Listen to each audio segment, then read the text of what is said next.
प्रिय मित्रों, नमस्कार। आज मैं आपके सामने एक बिल्कुल ही नया वीडियो लेकर आया हूं, जिसका विषय है संचार शोध क्या है। What is communication research. जैसा कि मैंने आपको अपने पूर्व के वीडियो में बताया था कि शोध नए तथ्यों को ढूंढने एवं पुराने तथ्यों की जांच करने की एक वैज्ञानिक, व्यवस्थित, तुलनात्मक एवं मूल्यांकनात्मक पद्धति है। एवं मीडिया शोध मीडिया से संबंधित नए तथ्यों को ढूंढने एवं पुराने तथ्यों की जांच करने के लिए एक वैज्ञानिक, व्यवस्थित, तुलनात्मक एवं मूल्यांकनात्मक अध्ययन है।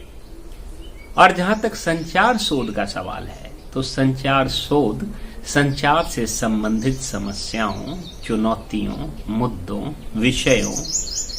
पहलुओं आदि से संबंधित जो तथ्य हैं, जो नए तथ्य ढूंढे जाते हैं और जो पुराने तथ्य की जांच की जाती है वैज्ञानिक तरीके से, तुलनात्मकता को बरकरार रखते हुए, उसे हम संचार शोध कहते हैं। तात्पर्य है कि संचार शोध संचार से संबंधित पहलुओं, मुद्दों, समस्याओं व चुनौतियों से जुड़ी नए तथ्यों को ढूंढने या इसके पुराने तथ्यों की जांच करने की एक वैज्ञानिक, व्यवस्थित, तुलनात्मक एवं मूल्यांकनात्मक अध्ययन है। संचार शोध में हम प्रायः संचार से संबंधित समस्याएं जैसे इंट्रापर्सनल कम्युनिकेशन, जिसे हम हिंदी में कहते हैं अंतरावैयक्तिक संचार, अंतरावैयक्तिक संचार से संबंधित जो समस्याएं, अंतरावैयक्तिक संचार यानी व्यक्ति अपने आप से खुद से बात करता है, उसमें वो खुद जैसे चिंतन करता है, मनन करता है, विचार करता है, सोचता है, रात में स्वप्न देखता है, तपस्या करता है, इसमें वो अपने आप से बात करता है। उसकी चेतन मन, उसकी अवचेतन मन, उसकी अर्धचेतन मन, इनके बीच में अंतर संबंध, एक अंतर संचार होता है, जो स्वप्नावस्था में भी होता है, जागृतावस्था में भी होता है। स्वप्नावस्था में अचेतनावस्था ज्यादा तीव्र होती है, जबकि जागृतावस्था में चेतनावस्था ज्यादा तीव्र होती है और अब अर्धचेतनावस्था होती है। तो मनुष्य के अंदर में जो संचार होता है, उससे जुड़ी बहुत सारी मनोवैज्ञानिक, सामाजिक, सांस्कृतिक समस्याएं समय समय पर उत्पन्न होती है। उन समस्याओं से कैसे निजात पाया जाए, वह हम संचार शोध में उसको ढूंढते हैं और वैज्ञानिकता के साथ साथ तुलना करते हुए, उसका मूल्यांकन करते हुए और उसको एक श्रृंखलाबद्ध तरीके से हम उसका अध्ययन करते हैं। तो ये जो अंतरावैयक्तिक संचार से संबंधित जो भी चुनौतियां हैं, समस्याएं हैं, पहलुएं हैं, मुद्दे हैं, विषय हैं, उस पर इसके अंतर्गत शोध किया जाता है। इसके बाद अंतरवैयक्तिक संचार से संबंधित शोध,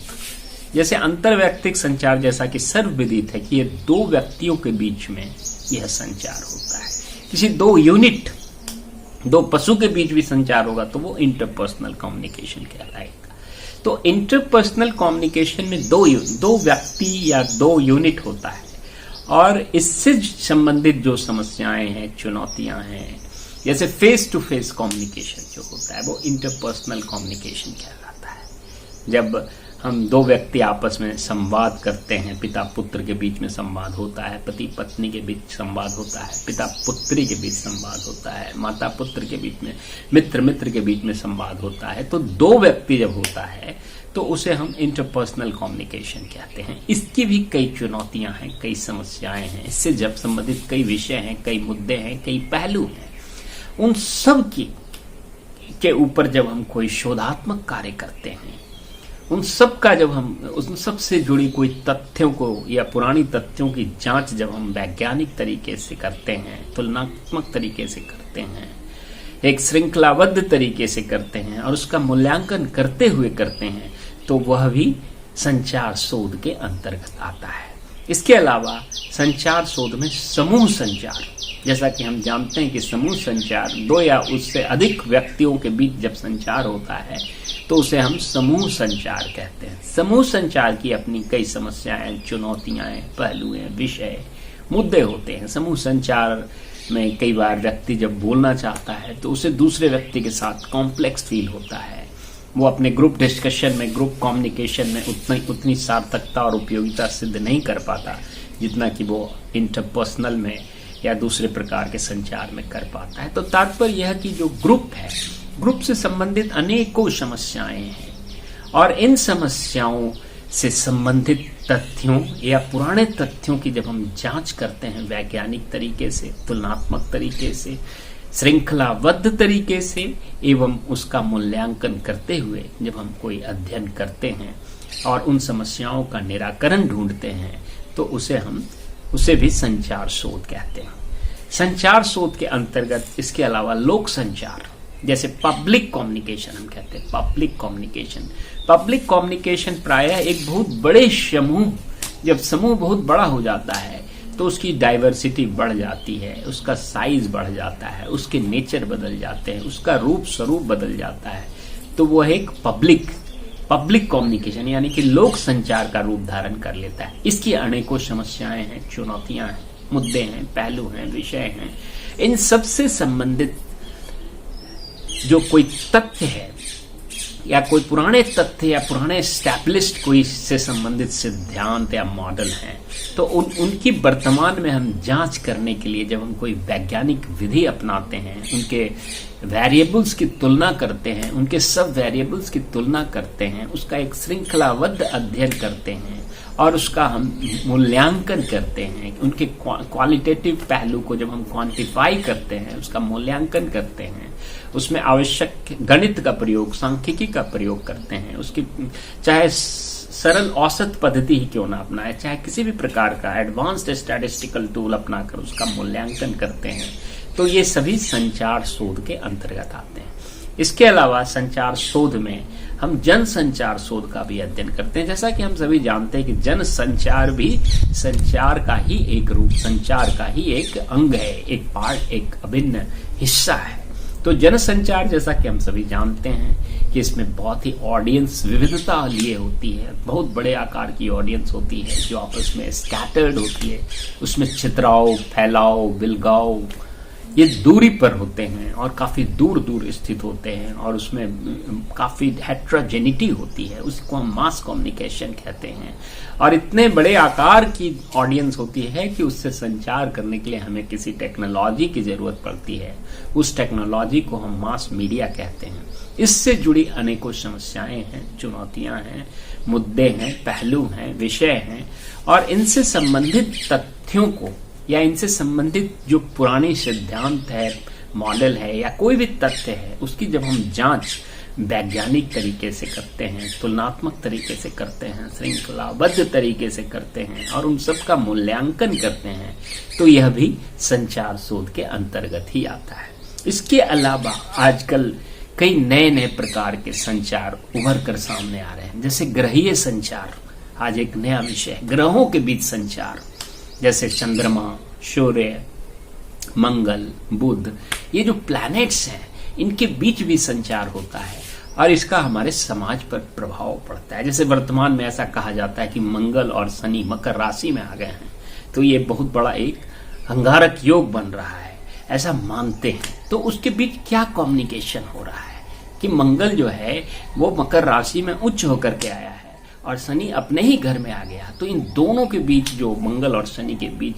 बहुत बड़ा घमासान चल रहा है, इससे पूरी दुनिया प्रभावित हो रही है। जैसा कि लोग बताते हैं, जो विशेषज्ञ हैं, कि कोरोना और जिस अलग अलग प्रकार की जो महामारियां हैं, तो कहने का तात्पर्य है कि ग्रहों के बीच जब संचार होता है तो उसको हम ग्रहीय संचार कहते हैं। उससे संबंधित जो समस्याएं हैं, उससे संबंधित जो मुद्दे हैं, जो पहलू हैं, जो विषय हैं, जो चुनौतियां हैं, उनका अध्ययन भी हम संचार के अंतर्गत अब करने लगे हैं। एक संचार का नया क्षेत्र उभर कर सामने आ रहा है। प्लैनेट्स के वैज्ञानिक पहलू तो होते ही हैं, जिसे हम एस्ट्रोनॉमी कहते हैं, लेकिन प्लैनेट्स के जो सामाजिक पहलू हैं उसे हम ज्योतिष शास्त्र या एस्ट्रोलॉजी भी कहते हैं। तो वो जो है उसको हम ग्रहों के बीच संचार या ग्रहीय संचार कहते हैं और उसके अलग अलग विशेषज्ञ होते हैं जो उससे संबंधित पहलुओं का अध्ययन करते हैं और उस पर शोध करते हैं। तो वो शोध भी जब हम वैज्ञानिक तरीके से, एक श्रृंखलाबद्ध तरीके से वेरिएबल्स के बीच तुलना करते हुए और उसका मूल्यांकन करते हुए जब हम समस्याओं का निराकरण करते हैं, तो उसे हम कहते हैं planetary communication which is an integral part of communication research. इसके अलावा आजकल एक नए प्रकार का कम्युनिकेशन आ रहा है जिसको हम कहते हैं वाइब्रेशनल कम्युनिकेशन, कंपनात्मक संचार। जब आप किसी व्यक्ति से मिलते हैं तो आपके अंदर एक पॉजिटिव वाइब्स आता है, एक धनात्मक कंपन होता है, आपको बहुत मोटिवेशन फील होता है। या उसी प्रकार किसी दूसरे प्रकार के व्यक्ति से मिलते हैं तो आपके अंदर निगेटिव वाइब्स आता है, उसको हम कहते हैं कंपन। एक वाइब्रेशन होता है, एक वाइब्स होता है। या किसी का भाषण सुनकर हमारे अंदर में एक वाइब्स, एक कंपन होता है जिसके बड़े आध्यात्मिक प्रभाव, सकारात्मक प्रभाव, दिव्य प्रभाव पड़ने लगते हैं मनुष्य के व्यक्तित्व पर। तो इसको हम लोग वाइब्रेशनल कम्युनिकेशन, तो इससे जुड़ी जो पहलू हैं, मुद्दे हैं, समस्याएं हैं, चुनौतियां हैं, विषय हैं, उस पर जब हम शोध करते हैं और उससे जुड़ी तथ्यों को, नए तथ्यों को ढूंढते हैं या पुराने तथ्यों की परीक्षण करते हैं, वैज्ञानिक तरीके से, व्यवस्थित तरीके से मूल्यांकन करते हुए और उनकी वेरिएबल्स और सब वेरिएबल्स की तुलना आपस में करते हैं और शोध करके कुछ हम निचोड़ निकालते हैं, तो उसे भी हम संचार शोध ही कहते हैं। इसके अलावा ट्रांसपर्सनल कम्युनिकेशन, संचार शोध के अंतर्गत हम ट्रांसपर्सनल कम्युनिकेशन से संबंधित विभिन्न समस्याएं, पहले तो ट्रांसपर्सनल कम्युनिकेशन होता क्या है। ट्रांसपर्सनल कम्युनिकेशन में दो विजाति होती है, एक मनुष्य है तो एक पशु हो सकता है, एक जानवर हो सकता है, वृक्ष भी हो सकता है, यहां तक कि प्रभु से संवाद को भी कुछ लोग ट्रांसपर्सनल कम्युनिकेशन कहते हैं। लेकिन इसकी परिभाषा यही है कि इसमें दो विजाति होती है, एक मनुष्य है तो एक अगला तत्व कोई और होगा। वो वृक्ष भी हो सकता, नदी भी हो सकता, पहाड़ भी हो सकता, प्रभु भी हो सकते, हाँ, कोई पशु भी हो सकता, कुत्ता भी हो सकता, तोता भी हो सकता, गाय भी हो सकता। इनके बीच जब संवाद होता है तो वो ट्रांसपर्सनल कम्युनिकेशन कहलाता है। इसके भी संचार काफी विकसित हो गए। जैसे आप सर्कस में देखेंगे कि शेर के साथ जो उसका रिंग मास्टर है वो किस तरह से संचार करता है, या घोड़ा फॉर्म में जाके आप देखेंगे कि उनको जो खाना देता है वो किस प्रकार से घोड़े को एक सीटी देकर पुकारता है और घोड़ा दौड़ता हुआ उसके पास आ जाता है और खाना खाता है। तो इस तरह के जो संचार हैं ये सब ट्रांसपर्सनल कम्युनिकेशन कहलाते हैं। और इनसे जुड़ी जो विषय हैं, मुद्दे हैं, समस्याएं हैं, चुनौतियां हैं, पहलुए हैं, इन सब से संबंधित जो नए तथ्य की हम खोज करते हैं या इनसे संबंधित जो पुराने तथ्य जो पहले पीढ़ी दर पीढ़ी से चले आ रहे हैं वो वर्तमान में कितने सार्थक और प्रासंगिक हैं, उनके ऊपर जब हम वैज्ञानिक तरीके से, श्रृंखलाबद्ध तरीके से, तुलनात्मक तरीके से और मूल्यांकनात्मक तरीके से जब हम कोई अध्ययन करते हैं तो वह भी संचार शोध के अंतर्गत आता है। इसके अलावा मेटाफिजिकल कम्युनिकेशन भी कम्युनिकेशन का एक पार्ट है। मेटाफिजिकल कम्युनिकेशन में मनुष्य का संवाद किसी अप्राकृतिक, जैसे भगवान के साथ संचार हो रहा है या कोई प्रकृति के साथ हमारा जिसमें एक आध्यात्मिक अद्वितीय शक्ति है, महाशक्ति है, उसके साथ जब हम संचार करते हैं तो उसको मेटाफिजिकल कम्युनिकेशन कहते हैं। प्रभु के साथ संवाद को ट्रांसपर्सनल भी कहते हैं और मेटाफिजिकल भी कहते हैं। तो मेटाफिजिकल कम्युनिकेशन से संबंधित जो भी समस्याएं हैं, मुद्दे हैं, चुनौतियां हैं, पहलू हैं, विषय हैं, उससे संबंधित जब हम कोई तथ्यों की खोज करते हैं या पुराने तथ्यों की जांच करते हैं, परीक्षण करते हैं कि वो वर्तमान में कितने प्रासंगिक और महत्वपूर्ण हैं, और उसको ढूंढने के लिए जब हम किसी वैज्ञानिक पद्धति का प्रयोग करते हैं, उसका एक व्यवस्थित ढंग से तुलना करते हुए, उनके अक्षरों के बीच तुलना करते हुए और उनका मूल्यांकन करते हुए जब हम कोई अध्ययन करते हैं तो उसे हम कहते हैं मेटाफिजिकल कम्युनिकेशन रिसर्च। और ये सभी संचार शोध से संबंधित विभिन्न मुद्दे और विषय हैं। तो दोस्तों, आज मैंने आपको बताया कि संचार शोध में किस प्रकार हम अंतरवैयक्तिक संचार यानी कि इंटरपर्सनल कम्युनिकेशन, इंटरपर्सनल कम्युनिकेशन, अंतरवैयक्तिक संचार, समूह संचार, ग्रुप कम्युनिकेशन, लोक संचार यानी कि पब्लिक कम्युनिकेशन, जन संचार यानी कि मास कम्युनिकेशन, ग्रहीय संचार यानी कि प्लैनेटरी कम्युनिकेशन, कंपनात्मक संचार यानी कि vibrational communication, transpersonal communication and metaphysical communication, इससे जुड़ी विभिन्न समस्याएं, चुनौतियां, पहलुएं, मुद्दे, विषय पर जब हम कोई नए तथ्य की खोज करते हैं या पुराने तथ्यों की पुनर्परीक्षण करते हैं वैज्ञानिक तरीके से, तुलनात्मक तरीके से, व्यवस्थित तरीके से और उनका मूल्यांकन करते हुए, तो उसे ही हम संचार शोध का एक विस्तृत और व्यापक रूप और स्वरूप कहते हैं। और वही उस संचार शोध के अंतर्गत इन विभिन्न पहलुओं का हम काफी व्यापक तरीके से अध्ययन करते हैं। तो दोस्तों, इससे संबंधित अगर कोई भी प्रश्न आपके दिमाग में उठ रहा हो या किसी भी प्रकार की शंका उत्पन्न हो रही हो या किसी प्रकार की आपके दिमाग में टिप्पणी आ रही हो, तो आप निसंकोच हमारे इस चैनल पर आप पूछ सकते हैं। तब तक के लिए इजाजत, धन्यवाद, नमस्कार।